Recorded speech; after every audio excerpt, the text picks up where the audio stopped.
Okay, how much time do you all spend reading the news every day or watching the news? And how many here would consider yourself a doom scroller? You guys know what doom scrolling is? I had a misunderstanding of doom scrolling. I thought doom scrolling is just when you're addicted to scrolling on your phone. But I looked up specifically, doom scrolling is defined as, yes, being addicted to scrolling, but specifically it's the habit, this is what the definition from the internet would say, doom scrolling is the habit of repeatedly and almost compulsively scrolling through negative news, specifically looking for negative news or distressing news, even when it's making you feel worse. It's continually taking in this negative news in a way that actually affects your mood and even your stress levels. You feel like you need to read more and more and more, and you start actually to get agitated, angry, stressed, or even depressed. Some people lose sleep over it, especially if they're doing it right before bed. Have any doom scrollers here? I know some of us can get into that for sure.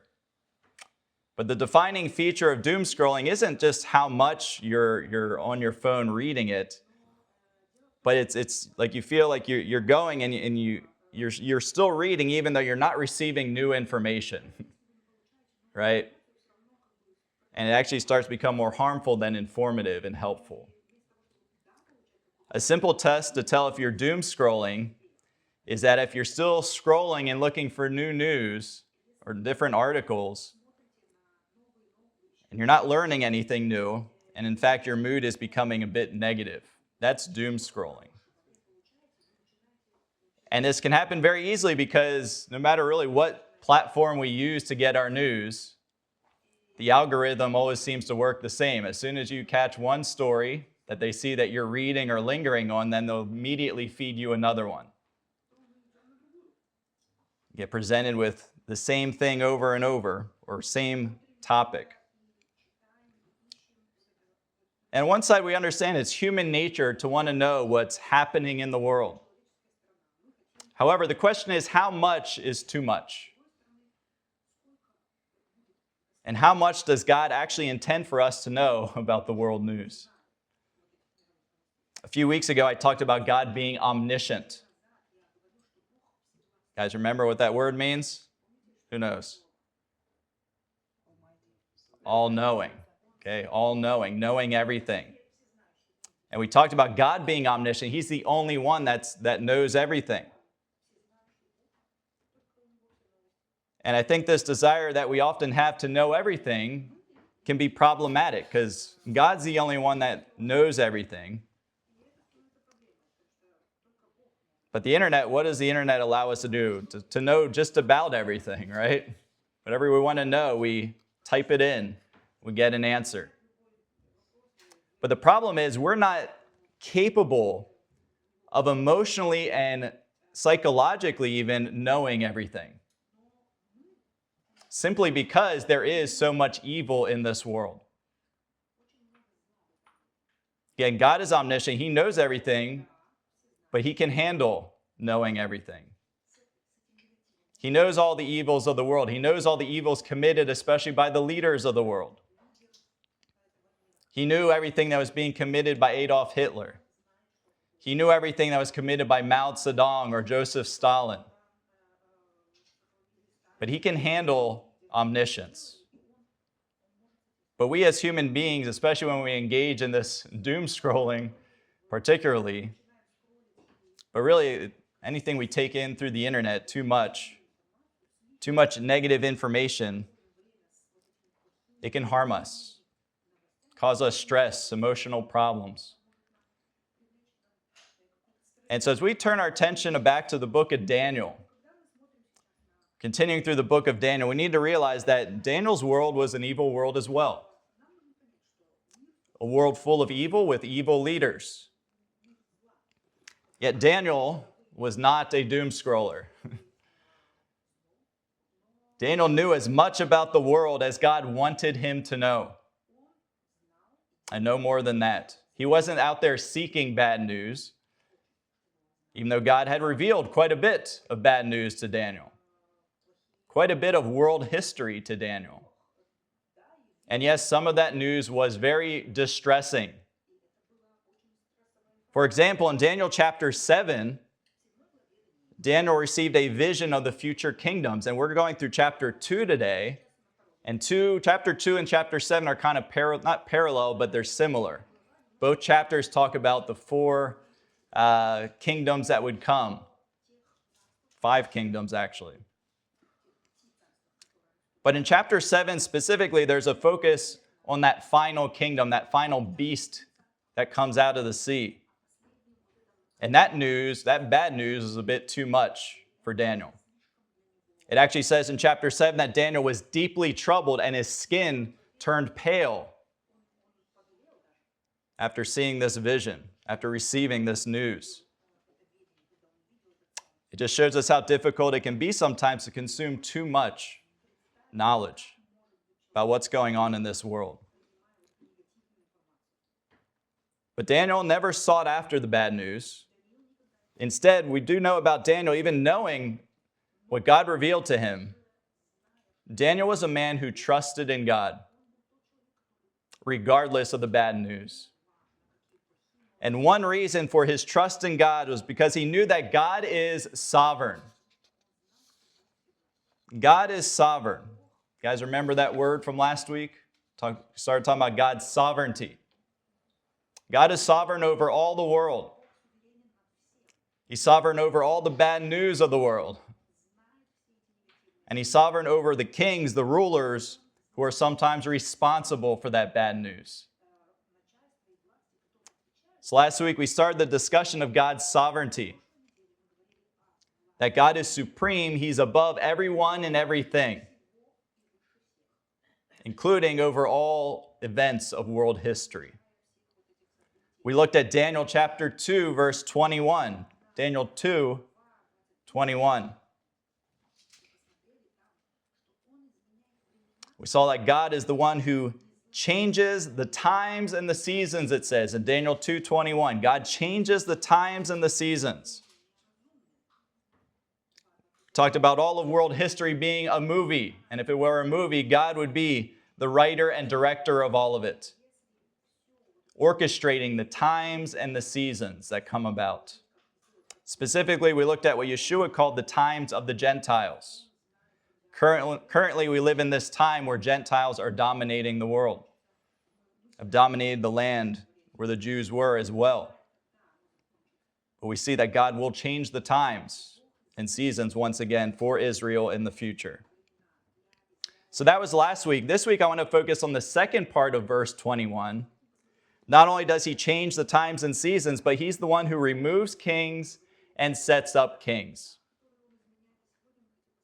One reason why Daniel wouldn't be a Doomscroller today, if he had the opportunity, is because he knew this fact completely in his heart, that God was the one who's in control. He's the one that removes kings and sets up kings. He knew truly that God was sovereign over every king who reigned. In other words, he knew that God is in control of who's in control. The kings who are ruling in control. God's in control of who's in control. A related verse to this concept would be, in the New Testament, would be Romans 13, verse 1. You guys know Romans 13, 1? Let every soul be subject unto the higher powers. Higher powers meaning the governing authorities. The word in Greek there has to do with government authorities. For there is no power, there is no authority, no government, but of God. The powers that be are ordained of God. Those who rule are ordained by God, meaning the word ordained here means that God put them there. Every government authority in his position is there because God put him there. Trump is the president of America because God put him there. Netanyahu is our prime minister here because God put him there. Putin is the president of Russia because God put him there. And we could say that for every single government authority that has his position or her position. Every government authority that's ever existed, God put them there, and that includes what we would call the bad ones. In Daniel's day, Nebuchadnezzar was the king of Babylon. Not someone we would call a righteous king, and yet God put him there. Because the sovereign God is the one who removes kings and sets up kings. God was the one who set up Nebuchadnezzar as king, and he's the one who also then removed Nebuchadnezzar as king. Because again, God's in control of who's in control. The prophet Jeremiah actually said that Nebuchadnezzar was the servant of God. Jeremiah says that. Jeremiah chapter 27, verse 6. Jeremiah 27, verse 6. Nebuchadnezzar was God's servant. Because he says, in Jeremiah 27, 6, and now have I given all these lands into the hand of Nebuchadnezzar, the king of Babylon, who? My servant. And the beasts of the field have I also given him to serve him. It means God set him up as king. And he did it for a purpose. He used him as his servant for a specific purpose. Primarily, that purpose was the chastisement of Israel. Punishment. Jeremiah makes it clear that the Jews were taken out of the land for 70 years due to disobedience. And God used King Nebuchadnezzar as his servant to accomplish that, to bring them out of the land. And by the time those 70 years were over, in his sovereignty, God removed Nebuchadnezzar, and then he set up another king. Who came after him? Not immediately after, but then Cyrus comes, the king of Persia. And again, he uses Cyrus for a purpose. What did the prophets say about King Cyrus? They actually say several things, but they all show us again that God was the one who sets up kings. And he does it for a purpose. Let's look to Isaiah 44. Turn to Isaiah 44. There's a few verses here.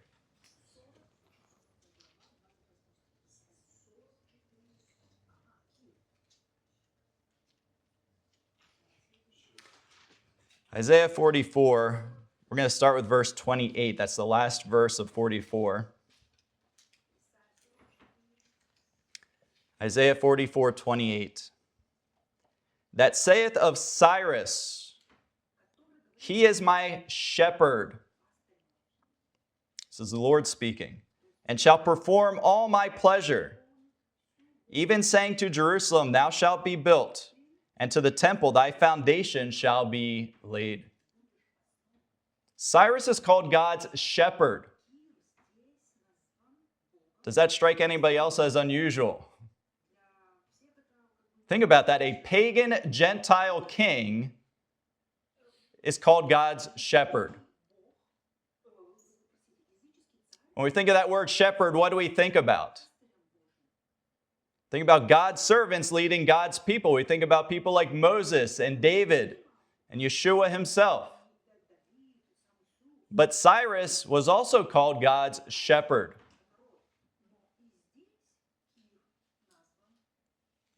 Why? Because a shepherd is someone who guides a group of people. And in this case, God used Cyrus, again, a pagan Gentile king, to guide Jews back to Jerusalem, to help rebuild Jerusalem as a shepherd guides his sheep. God, the sovereign God, had a purpose for setting up Cyrus as king. In this verse, God says that Cyrus would perform all my pleasure. Cyrus, as God's shepherd, would fulfill all that God desired him to do. This is further illustrated in the very next verse, in the next chapter. Next verse, next chapter, chapter 45, verse 1. Thus saith the Lord to his anointed, to Cyrus, whose right hand I have holden, to subdue nations before him, and will loose the loins of kings, to open before him the two-leaved gates, and the gate shall not be shut. Not only is Cyrus called God's shepherd, now he's called God's anointed. To be anointed means that God had a divine purpose for him. If you're not aware, this is where the English word Messiah comes from, Mashiach. He was Mashiached. He was anointed. So Cyrus was God's shepherd and his anointed one for this specific purpose of returning Jews to the land of Israel. And as we continue reading Isaiah 45, it becomes even more amazing. Because Cyrus does all this, he's acting as a shepherd, acting as an anointed one, even though he doesn't know the God that's using him. He doesn't know the God of Israel. In verse 4, God says that Cyrus, that I have surnamed, speaking concerning Cyrus, that I have surnamed thee, though thou hast not known me. 4. And he says it again in verse 5. I am the Lord, and there is none else. There is no God beside me. I girded thee, though thou hast not known me. Cyrus was used by God, a king used by God, even though he didn't know God. He was a shepherd, his anointed one. Didn't know him. Cyrus did, we see from history, he did acknowledge that somebody was guiding him, but he didn't know it was the God of Israel. According to historical records, Cyrus says it was divine intervention, but who did he attribute it to? Not the God of Israel, to Marduk, the god of Babylon. Marduk is also known as Bel. That's what Daniel was named after, Belteshazzar. So Cyrus attributed it to a false god, but he didn't know the true God of Israel, the true God that was using him. Again, it means God used Cyrus as his shepherd, as his anointed one, even though he didn't know God. And it just shows us that our sovereign God is in complete control. The one who is setting up kings, removing kings to accomplish his purpose. He used Nebuchadnezzar as his servant to remove the Jews from the land. And then later he used Cyrus to bring them back. And through all of it, again, Cyrus not even knowing the God of Israel. God is the one who's in control of who's in control. We don't need to worry. We don't need to get trapped in doom scrolling, worrying about what's going to happen, because God is absolutely in control. The same God of Daniel those many years ago, 2,600 years ago, still in control today. Our sovereign God removes kings and sets up kings, even uses pagan Gentile rulers as his servants and shepherds. Kings who don't even know the Lord, accomplishing his plan and desire. All of this brings us to Nebuchadnezzar's dream in Daniel chapter 2. So go to Daniel 2. Both of these kings, both Nebuchadnezzar of Babylon and Cyrus of Persia, are involved in this dream of Daniel 2.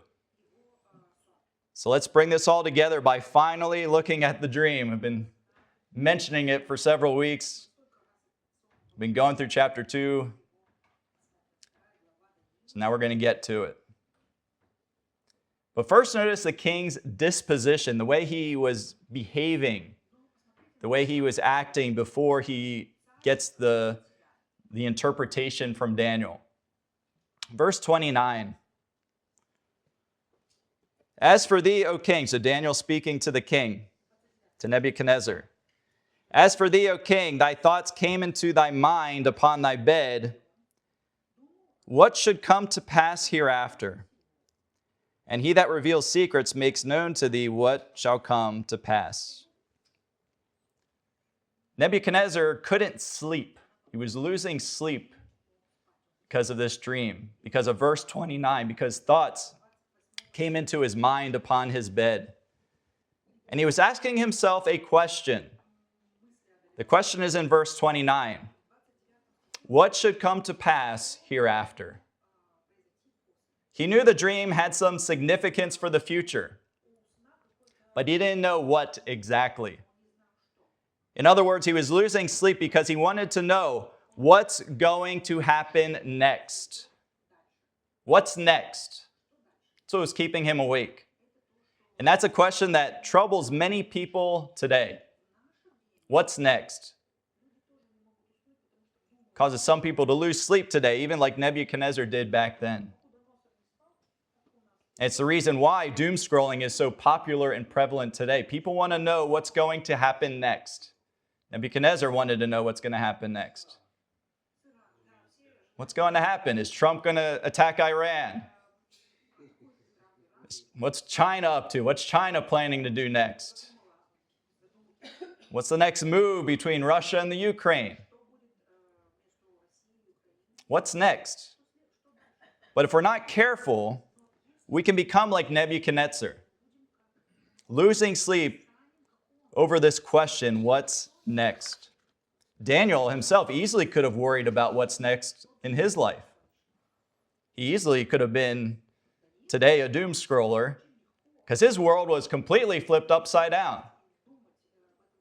Imagine Daniel's life, a teenager when we're still usually at home, depending on our family for support, emotional and otherwise. But he is a teenager taken away from his family, taken away from his home country, taken to a foreign country where everything is different. Not just different, but actually against what you grew up with, against what you believe in, against what you value. That was Daniel's situation. But he wasn't there worrying about what's next. Rather, he trusted in the sovereign God who already knows what's next. God showed it all to him. And in Daniel 2, God showed him what's next. He shows Nebuchadnezzar what's next. And in so doing, he also shows us a bit about what's next. So let's read the dream. Let's finally get to the dream. Verses 31 to 35, let's start by reading those verses. Thou, O king, so here's Daniel interpreting the dream, telling him the dream first. Thou, O king, sawest and behold a great image, or a statue. This great image, whose brightness was excellent, stood before you, and the form thereof was terrible. This image's head was of fine gold, his breast and his arms of silver, his belly and his thighs of brass or bronze, his legs of iron, his feet part of iron and part of clay. Thou sawest till that a stone was cut out without hands, which smote the image upon his feet that were of iron and clay, and brake them to pieces. Then was the iron, the clay, the brass, the silver, and the gold broken to pieces together, and became like the chaff of the summer threshing floors. And the wind carried them away, that no place was found for them. And the stone that smote the image became a great mountain, and filled the whole earth. In this dream, Nebuchadnezzar saw this enormous statue. Maybe for illustration, show this statue. Okay, maybe not. All right, just imagine the statue. Not sure why I can't get this to cast. The statue, though, but you can look it up. Look it up on Google. You'll find the statue of Nebuchadnezzar. The head of gold, the body, so you're moving down. The head of gold, silver from here to here. Then you got brass from here to here. You got iron, and the feet, a mix of iron and clay. It was a terrifying statue, it says. It was huge. It's an enormous statue, it says there in verse 31. And then this statue is met with a stone a stone cut without hands comes and completely obliterates it. Talks about chaff. You guys know what chaff is of the summer threshing floors in verse 35?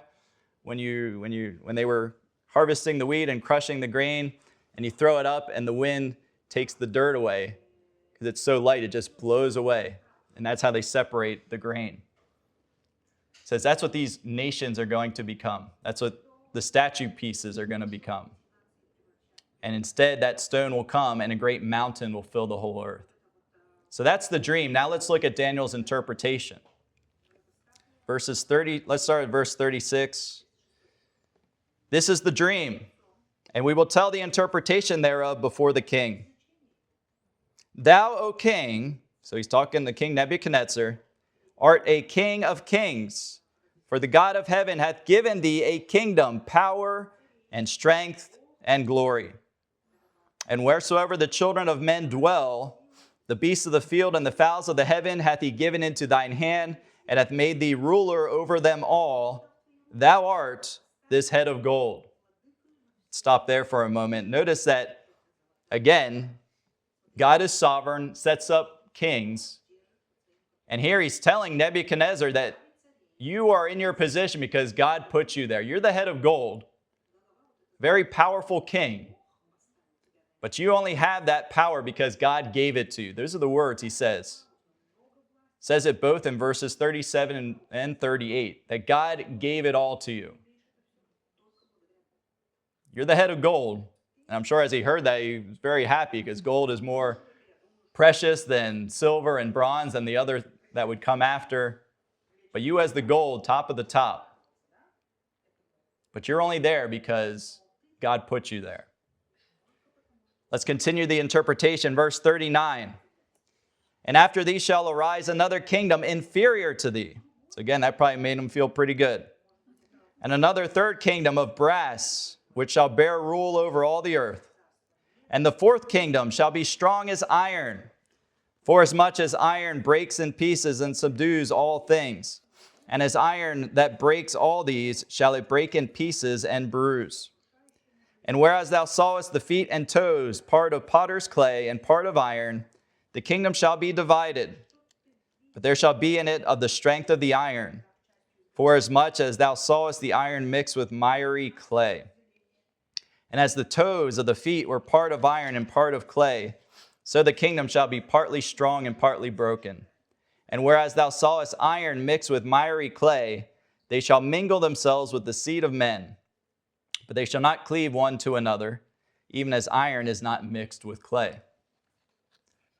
So let's stop here again. This dream has a very simple interpretation, but an important message. Primarily, once again, it reveals that God is sovereign. He's in control of who's in control. He knows all these kings and kingdoms that would come after Nebuchadnezzar. Because why? He's the one that put each of them there, ordaining them, as we saw in Romans 13. And so these parts of the statue are different empires. And as far as identifying who these kingdoms would be and these kings, most scholars identify them as silver being Persia, the brass or the bronze, they're the belly and the thighs, that's Greece, and the iron legs are Rome. So most scholars are agreed on that. And there's a bit more confusion, though, over that fifth kingdom, the feet, the mixture of the iron and clay. Since iron is a part of it and iron is identified as Rome, it seems to be some sort of maybe future resurrected Roman Empire, some influence out of Europe possibly. We're not going to talk about that as much here. In chapter 7, we're going to see again these empires. And there's an emphasis on that fifth kingdom. So we're going to save that for chapter 7, the mixture of iron and clay. But in my opinion, the exact identification of each of those four kingdoms isn't as important as the main message. And that message, again, is that God is sovereign, removing and setting up kings as he desires, and having a purpose for each one. And we could say the final message of this dream is that all these kingdoms are temporary. They'll all eventually disappear as what? We said the chaff in the wind. They'll be obliterated. Because in the end, only one kingdom will stand forever. And that brings us to verses 44 and 45. He brings the interpretation to an end. And he says, in the days of these kings shall the God of heaven set up a kingdom which shall never be destroyed. And the kingdom shall not be left to other people, but it shall break in pieces and consume all these kingdoms, and it shall stand forever. Forasmuch as thou sawest that the stone was cut out of the mountain without hands, and that it brake in pieces the iron, the brass, the clay, the silver, and the gold, the great God hath made known to the king what shall come to pass hereafter. And the dream is certain, and the interpretation thereof sure. Nebuchadnezzar wanted to know what's next. God showed him, these kingdoms will come after you, but it's all leading up to that final kingdom. Someone is coming to set up a final kingdom. He will be a stone cut out of the mountain without hands. What does that phrase mean? He uses it in the dream and in the interpretation. The stone cut out without hands means there is no human involvement here. There's no human making. It's not by human power that this will come. It means there's a divine origin of this stone. And his kingdom will be far greater than any other kingdom. This mountain, it says, will fill the whole earth, in verse 35. In prophecy, when a mountain is described in such a way, it's representing a kingdom. Isaiah uses similar wording in describing the future Jerusalem in Isaiah chapter 2. So this kingdom is coming, and this kingdom will stand forever, he tells Nebuchadnezzar. We know, combining all scripture together, we can easily see that Daniel is speaking of Yeshua ruling over the entire world in the future. This dream shows us that God sets up and removes kings and kingdoms, and it'll all end with that final king and kingdom. Human kingdoms come and go. They're all chaff blown in the wind in the end. But Daniel says the only kingdom that will last forever will be Yeshua's kingdom, the Lord's kingdom. And he's saying that's where our focus needs to be. Ultimately, when we ponder the question, what's next? As Nebuchadnezzar asked, what's next? What's going to happen in the world next? The answer ultimately is God's kingdom is next. God's kingdom is what's next. It's all leading up to Yeshua ruling his kingdom. And our sovereign God is in control of all of it. I like how one commentator put it in the Holman Bible commentary. He says, God's in control of his world and all the people in it from the first moment of creation to the final hour of human history. He's in control from the beginning to the end. God's in control of human history, and it's all leading up to his kingdom. So the lesson for us is simple. Number one, don't be a doomscroller. Do be a Daniel. Don't worry about so much what's going to happen next.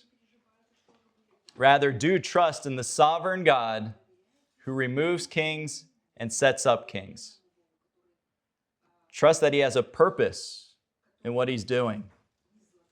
As we see kings come and go, remember that God's in control of who's in control. So we don't have to worry about what will happen next.